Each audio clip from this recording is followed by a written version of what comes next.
যেটা প্রত্যাশা ছিল এবং যেটা খেলা দেখলাম সবকিছু মিলিয়ে আমার কাছে মনে হয়েছে প্রত্যাশা অনুযায়ী প্রত্যাশার থেকে বেশি ভালো পারফরমেন্স কিন্তু আমরা আর্জেন্টিনা থেকে পেয়েছি। কারণ হচ্ছে আমরা যেটা আশা করেছিলাম যে আর্জেন্টিনা তো অবশ্যই বিজয়ী হবে, কিন্তু এমন যে ভূমিধস বিজয়ী হবে সেটা তো আসলে আশার বাইরে ছিল। আমরা দেখেছি যে শুধুমাত্র লিওনেল মেসির পারফরমেন্সেই কিন্তু আসলে আর্জেন্টিনা টিম জয়লাভ করেছে এবং একই সাথে যে জয়লাভ করেছে আমরা দেখেছি লিওনেল মেসির প্রথম হ্যাটট্রিক কিন্তু আমরা আজকের ম্যাচের মাধ্যমে পেয়েছি। সবকিছু মিলিয়ে আসলে নিজেদের প্রত্যাশা অনুযায়ী আমরা পারফরমেন্সটা আজকে দেখতে পেরেছি। নিঃসন্দেহে তো আমাদের প্রত্যাশা থাকবে বিজয়, আমরা বিজয় ছিনিয়ে আনবো। আমরা যেভাবে 2022 সালের বিশ্বকাপে নিজেদেরকে নিজেদের টিমকে নিয়ে দাপিয়ে বেরিয়েছি, ঠিক একইভাবে আমাদের এই বিশ্বকাপেও আশা থাকবে যে আরো ভালো করার।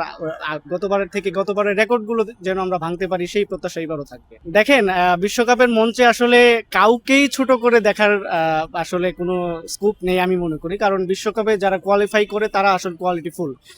তবে সেটা যতটুকুই কোয়ালিটিফুল হোক, আর্জেন্টিনার থেকে বেশি তো কোয়ালিটিফুল না। যদিও আমরা এক গোল কনসিড করতামও, তারপরে দেখা যেত যে আরো ওর থেকে বেশি হচ্ছে। আমরা আমরা লাস্ট ম্যাচ জার্মানির কথা বলি, জার্মানি কিন্তু প্রথমেই এক গোল কনসিড করে ফেলেছিল, যার ফলে তারা পরবর্তীতে আরো 7টি গোল কিন্তু বিপক্ষ দলের জালে কিন্তু ঢুকিয়েছে, যার ফলে আমরা বলতে পারতাম যে এক গোল আমাদেরকে আরো, আমাদের আগুন আরো জ্বালাতে মানে সহায়তা করতো। অবশ্যই আমরা আমাদের প্রত্যাশা থাকবে যে আমরা জার্মানিকে হারিয়ে আমাদের প্রত্যাশা থাকবে আমরা জার্মানিকে হারিয়ে বিজয়ী হব। কারণ হচ্ছে আমাদের সাথে জার্মানির লাস্ট 2014 সালে যখন আমরা ফাইনাল খেলি তখন কিন্তু আমাদের একটা হার হয়েছিল অনাকাঙ্ক্ষিত কারণবশত, যার ফলে আমরা চাইবো যে জার্মানি আমাদের সামনে ম্যাচে কোনো একটি ম্যাচে প্রতিপক্ষ হোক, সেটা হতে পারে কোয়ার্টার ফাইনাল বা সেমিফাইনাল হতে পারে বা ফাইনালও হতে পারে, আমরা চাবো যে জার্মানি আমাদের প্রতিপক্ষ হোক।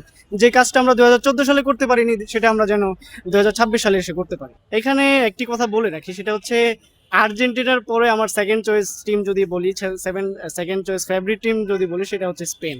আমি স্পেনের লাস্ট যে ম্যাচ তাদের যে পারফর্ম দেখেছি সেটা দেখে তুলনামূলকভাবে হতাশ, কারণ স্পেনের যে আসলে প্লেইং টেকনিক্স, এই টেকনিক্স কিন্তু আমরা লাস্ট ম্যাচে আসলে সেভাবে দেখতে পারিনি।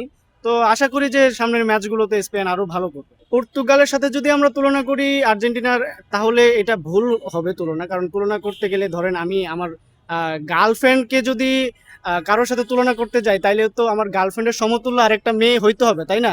সো আমি যখন আর্জেন্টিনার সাথে অন্য একটা দলের তুলনা করবো, সেই হিসেবে তো আমার ওই মাপের একটা দল রাখতে হবে। এখন হইতে পারে পর্তুগালে রোনালদো আছে, তো আমাদের তো শুধুমাত্র রোনালদোর মতো রোনালদোর ব্যাকআপ আমাদের টিমে নাই, বরং তার থেকে অনেক ভালো ভালো প্লেয়ার আমাদের টিমে রয়েছে। আমরা গোলকিপারের কথা বলতে পারি, ডিফেন্সিভ প্লেয়ারদের কথা বলতে পারি, মিডফিল্ড বলতে পারি, উইঙ্গারদের কথা বলতে পারি। সবকিছু মিলেই আমাদের পর্তুগালকে ছাড়িয়ে যাওয়ার মতো আমাদের একটা স্কোয়াড আমাদের আছে, যার ফলে আমরা পর্তুগালকে সাইডে রেখেই কথা বলতে পারি। সেকেন্ড আসি জাপানের কথা। জাপান মারাত্মক চমৎকার খেলছে।